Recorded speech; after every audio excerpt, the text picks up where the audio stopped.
Bharatiya Janata party जिंदाबाद।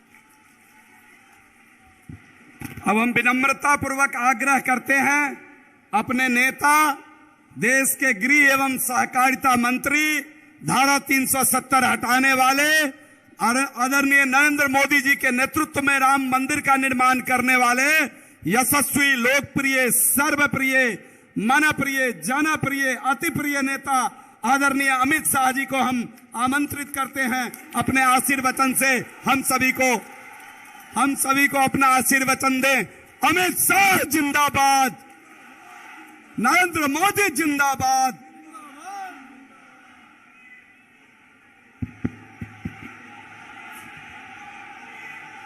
मेरे साथ बोलिए, भारत माता की। भाई ऐसी आवाज नहीं चलेगी। 24 और 25 में मोदी जी के नेतृत्व में यहां सरकार बनानी है क्या नहीं बनानी है? तो मेरे साथ दोनों हाथ उठाओ, उठाइए दोनों हाथ, विजय के संकल्प का मुट्ठी भींचिए और प्रचंड आवाज से बोलिए, भारत माता की, भारत माता की। मंच पर उपस्थित हमारे प्रदेश अध्यक्ष और विधान परिषद के नेता श्रीमान सम्राट चौधरी जी, यहां के पूर्व सांसद और लोकसभा के सांसद, मेरे साथी मंत्री श्रीमान गिरिराज जी, श्री नित्यानंद राय जी, श्री अश्विनी कुमार चौबे जी, शिवराव साहेब पाटिल दानवे जी, सुशील मोदी जी, डॉक्टर संजय जायसवाल जी, प्रतिपक्ष के नेता भाई विजय कुमार सिन्हा जी, हमारे वरिष्ठ सांसद राधा मोहन बाबू जी, श्री हरीश द्विवेदी जी, श्री शंभू शरण पटेल जी, श्री राकेश सिन्हा जी, श्री विवेक ठाकुर जी, भिखुभाई दलसानिया जी, सुनील ओझा जी, नागेंद्र जी, तार किशोर प्रसाद जी, बहन रेणु देवी जी, श्रीमान प्रेम कुमार जी, श्री नंद किशोर यादव जी, श्री मंगल पांडे जी, श्री शहनवाज हुसैन जी, श्री राजेंद्र गुप्ता जी, और आज नवादा की इस पावन भूमि पर आए हुए प्यारे भाइयों, बहनों, माताओं और मेरे जिगर के टुकड़े जैसे युवा मित्रों, आप सभी को नमस्कार। मित्रों, आज नवादा की ये ऐतिहासिक भूमि पर जिस प्रकार से जर्रे जर्रे पर आप लोग दिखाई पड़ते हैं, ये बताता है कि 2024 में फिर से एक बार मोदी जी बिहार में सभी की सभी सीटें जीतने जा रहे हैं। माताओं, भाइयों, बहनों, आज मैं लोकसभा प्रवास के तहत नवादा आया हूं। इसके पहले सुबह में जो सासाराम जाना था, महान सम्राट अशोक की जन्म जयंती के निमित्त एक बहुत बड़ा सम्मेलन रखा था, मगर दुर्भाग्यपूर्ण स्थिति हुई। सासाराम में लोग मारे जा रहे हैं, गोलियां चल रही है, टीयर गैस छूट रहे हैं। मैं वहां नहीं जा पाया। मैं सासाराम की जनता का यहीं से क्षमा मांगना चाहता हूं और मैं कहना चाहता हूं, मैं सासाराम जरूर आऊंगा। मेरे अगले दौरे में सासाराम में ही महान सम्राट अशोक की स्मृति में एक सम्मेलन करने का काम हम करेंगे। भाइयों और बहनों, बिहार में मैं ईश्वर से कामना करता हूं कि बिहार में जल्दी से शांति की स्थापना हो। सरकार को कहने का कोई मतलब नहीं है। मैंने सुबह गवर्नर साहब को फोन किया तो लल्लन सिंह जी बुरा मान गए कि आप क्यों बिहार की चिंता करते हो। अरे भाई, मैं देश का गृह मंत्री हूं। बिहार की कानून और व्यवस्था भी ये देश का एक हिस्सा है। आप नहीं संभाल सकते, इसलिए हम चिंता कर रहे हैं। और मित्रों, जिस प्रकार की व्यवस्था यहां पर शासन में बनी है, मुझे बताइए, जिस सरकार में जंगल राज के प्रणेता लालू प्रसाद यादव की पार्टी उपस्थित हो, वो सरकार बिहार में शांति ला सकती है क्या? बताइए, ला सकती है? ला सकती है? नीतीश बाबू, सत्ता की भूख ने आपको लालू प्रसाद यादव जी की गोदी में बैठने के लिए मजबूर कर दिया। हमारी कोई मजबूरी नहीं है। बिहार की जनता के बीच में जाएंगे, जन जन को जागरूक करेंगे और ये महागठबंधन की सरकार को उखाड़ कर फेंक देंगे। मित्रों, मैंने ऐसी स्वार्थी सरकार नहीं जब देखी है। एक व्यक्ति को, बैठ जाओ भैया, बैठ जाओ। एक व्यक्ति को प्रधानमंत्री बनना है और लालू जी के बेटे को मुख्यमंत्री बनना है। इसमें बिहार की जनता को पीस रहे हैं।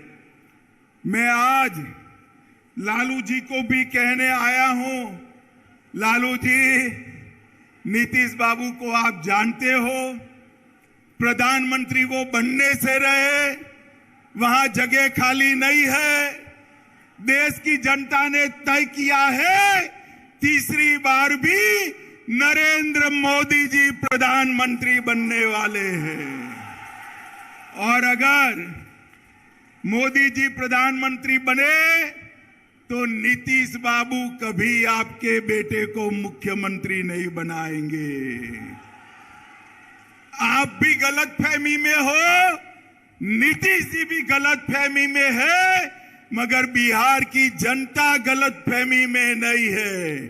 बिहार की जनता स्पष्ट रूप से निर्णय कर बैठी है कि बिहार की 40 सीटों पर नरेंद्र मोदी जी का कमल खिलने वाला है और नवादा में भी नवल कमल खिलने वाला है। भाइयों बहनों, ये सरकार है बुरी नीयत की, बुरी नीति की सरकार है, बेड सरकार है। भ्रष्टाचार का बी, अराजकता का ए और दमन का डी, तीन मिलकर ये बेड सरकार बनी है। ये बुरी सरकार को उखाड़ कर फेंक देना है। मित्रों, सरकार के सहयोगी जो है वो भी विधायक हर रोज नीतीश बाबू का विरोध कर रहे हैं। वो भी जनता के विरोध का सामना कर रहे हैं। इनके आधे एमपी भाजपा के दरवाजे खटखटा रहे हैं। और मैं पर एक बात स्पष्ट कर देता हूं, किसी के मन में ये संशय हो कि चुनाव के परिणामों के बाद नीतीश बाबू को फिर से भाजपा एनडीए में लेगी, तो मैं बिहार की जनता को स्पष्ट कह देना चाहता हूं और लल्लन बाबू को भी स्पष्ट कहना चाहता हूं, आप लोगों के लिए भाजपा के दरवाजे हमेशा के लिए बंद हो चुके हैं। माताओं, भाइयों, बहनों,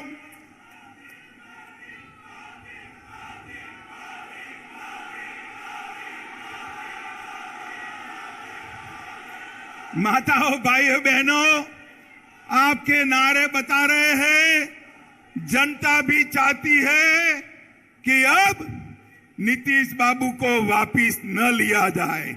यही चाहते हैं ना आप? यही चाहते हैं ना? ऐसा ही होगा, आप चिंता मत करिए। ये जातिवाद का जहर घोलने वाले नीतीश बाबू और जंगल राज के प्रणेता लालू प्रसाद अब इन दोनों के साथ भारतीय जनता पार्टी कभी राजनीतिक सफर नहीं तय कर सकती। मैं बिहार की जनता को कहकर जाना चाहता हूं। मित्रों, ये वादा खिलाफी करने वाली सरकार है और साहब, सत्ता की लालच देखिए। लालू जी के बेटे ने नीतीश जी को सांप कहा, मैं फिर से बोलता हूं, सांप कहा, पलटू चाचा कहा, धोखेबाज कहा, लालची कहा, अहंकारी कहा, अरे गिरगिट तक कह डाला। मगर नीतीश बाबू प्रधानमंत्री बनने के मोह में आज उनके साथ चले गए हैं। इनके भ्रष्टाचार के कारण नवादा में खाद नहीं मिलता है, बीज की कालाबाजारी होती है। नवादा वालों, चिंता मत करो, 24 के बाद, लोकसभा चुनाव के बाद ये सरकार अपने ही वजन से घिरने वाली है और भारतीय जनता पार्टी के कमल की सरकार बनने वाली है। आप जो मोदी मोदी के नारे लगा रहे हो ना, वो मोदी जी ही कालाबाजारी और भ्रष्टाचार से आपको मुक्ति दिलाएंगे। मोदी जी ही बिहार में कानून और व्यवस्था ठीक करेंगे। मित्रों, बिहार के अंदर डेयरी की भी अनेक संभावनाएं पड़ी है। मोदी जी सहकारिता क्षेत्र में 2 लाख ग्रामीण डेयरिया बनाना चाहते हैं। भाजपा की सरकार बनने के बाद बिहार की हर पंचायत में कोऑपरेटिव डेयरी बनाने का काम भारतीय जनता पार्टी की सरकार करेगी। मित्रों, मोदी जी ने ये नवादा के विकास के लिए ढेर सारे काम करे हैं। किऊल नवादा गया रेल लाइन 1292 करोड़ में इसका दोहरीकरण और इलेक्ट्रिफिकेशन किया। वारिसलिंगगंज विधानसभा में नया रेलवे ओवरब्रिज बनाया। बख्तियारपुर से रजौली 4 लेन रोड निर्माण कार्य चल रहा है। नवादा से दिल्ली, लो मैं अभी बात कर रहा हूं और आवाज आ गई, नवादा से दिल्ली ट्रेन भी चालू कर दी गई है। नवादा से पावापुरी रेलवे लाइन का सर्वे का काम चालू हो गया है। पावापुरी से नवादा 33 किलोमीटर लंबा रेल खंड बनाने का काम भी इस सर्वे के बाद चालू होगा। इस्लामपुर नटेसर रेलखंड का काम पूरा कर दिया गया है। नवादा के रजौली में बर्रा गांव में सैकड़ों एकड़ बंजर जमीन में प्रधानमंत्री माइक्रो इरिगेशन योजना के तहत 1 ड्रॉप मोर क्रॉप के तहत खेती चालू हुई है। बिहार शरीफ से नवादा के लिए 4 लेन रोड बन चुका है। नवादा के वारसलीगंज में 132/33 किलोवाट का नया विद्युत सबस्टेशन और ट्रांसमिशन लाइन डाल दिया गया है। नवादा घाट से गमरा तक सड़क निर्माण का काम चालू हो गया है। नवादा के रजौली में 2000 मेगावाट परमाणु क्षमता विद्युत उत्पादन की योजना बन चुकी है। और इसके साथ मैं आज नीतीश बाबू को पूछना चाहता हूं, नीतीश बाबू, आपके जीवन में आपने कई पार्टियां बदली हैं, कई लोगों को धोखा दिया है, मगर एक बार जिस यूपीए में आप गए हो, लालू प्रसाद जी के साथ गए हो, इसने बिहार को क्या दिया बताइए। 2009 से 14 में बिहार को सिर्फ 50,000 करोड़ रुपया केंद्र ने दिया था। कितना दिया था मित्रों? 50,000 करोड़। और 14 से 19 में मोदी जी ने 50,000 से बढ़ाकर 1,09,000 करोड़ बिहार को देने का काम किया है। ये मैं बजट के आवंटन की बात करता हूं। और कर के निर्धारण में 9 से 14 तक 1,36,000 करोड़ दिया था और मोदी जी ने 14 से 19 में 2,83,453 करोड़ दिया। 2 गुना पैसा ज्यादा दिया है। मित्रों, प्रधानमंत्री गरीब कल्याण योजना के तहत बिहार में 8,70,00,000 लाभुकों को 2 साल से मुफ्त अनाज दिया जा रहा है। हर महीने 4.25 लाख मैट्रिक टन अनाज बिहार के गरीबों को मोदी जी मुफ्त में दे रहे हैं, मुफ्त में दे रहे हैं। माताओं, भाइयों, बहनों, बिहार में 85 लाख किसानों को हर साल 6,000 रुपया देने का काम हो रहा है।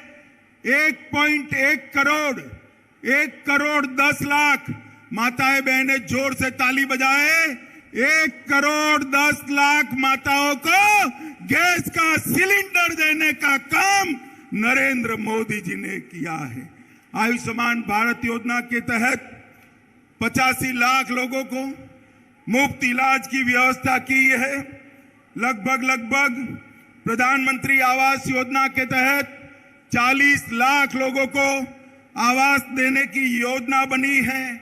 1,61,00,000 शौचालय बना चुके हैं। 1.5 करोड़ आवास में नल से जल पहुंचाने का काम ये भारतीय जनता पार्टी की सरकार ने किया है। और मित्रों, मोदी जी ने देश को सुरक्षित करने का काम किया है। मुझे बताओ नवादा वालों, ये कश्मीर हमारा है या नहीं है? जोर से बोलो, है या नहीं है? धारा 370 हटनी चाहिए थी या नहीं हटनी चाहिए थी? मैं राज्यसभा में बिल लेकर गया। ये लालू प्रसाद यादव और नीतीश कुमार जदयू हमारे साथ थे। जदयू वाले फिर भी विरोध किया और कहने लगे मत हटाइए, मत हटाइए। ये तुष्टीकरण की राजनीति के कारण आतंकवाद चलता था। मोदी जी ने 5 अगस्त 2019 को धारा 370 हटाकर कश्मीर को हमेशा के लिए भारत के साथ जोड़ दिया। माताओं, भाइयों, बहनों, मुझे बताओ, अयोध्या में श्री राम का मंदिर बनना चाहिए या नहीं बनना चाहिए? अरे अंत तक बोलिए, बनना चाहिए या नहीं बनना चाहिए? ये कांग्रेस, जदयू, आरजेडी, ममता, डीएमके सब इसका विरोध करते थे। मोदी जी ने एक दिन सुबह राम मंदिर का शिलान्यास कर दिया और आसमान से भी ऊंचा राम मंदिर बनने की शुरुआत हो गई है। मित्रों, शुरुआत हो गई।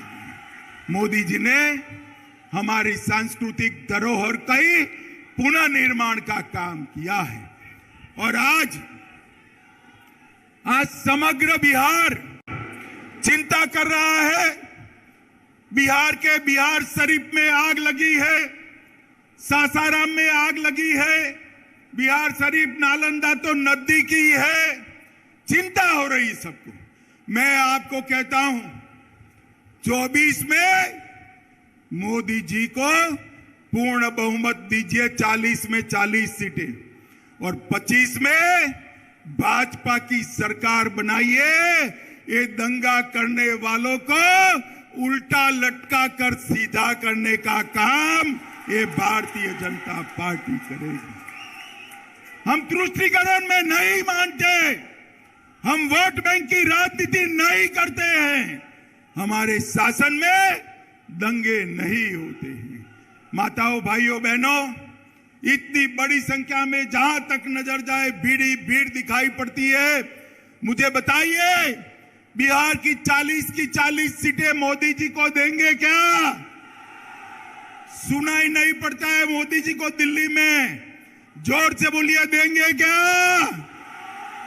हर सीट पर कमल खिलाएंगे, मोदी जी को फिर से प्रधानमंत्री बनाएंगे, 2025 में पूर्ण बहुमत की भाजपा सरकार लाएंगे। तो मेरे साथ दोनों हाथ उठाइए,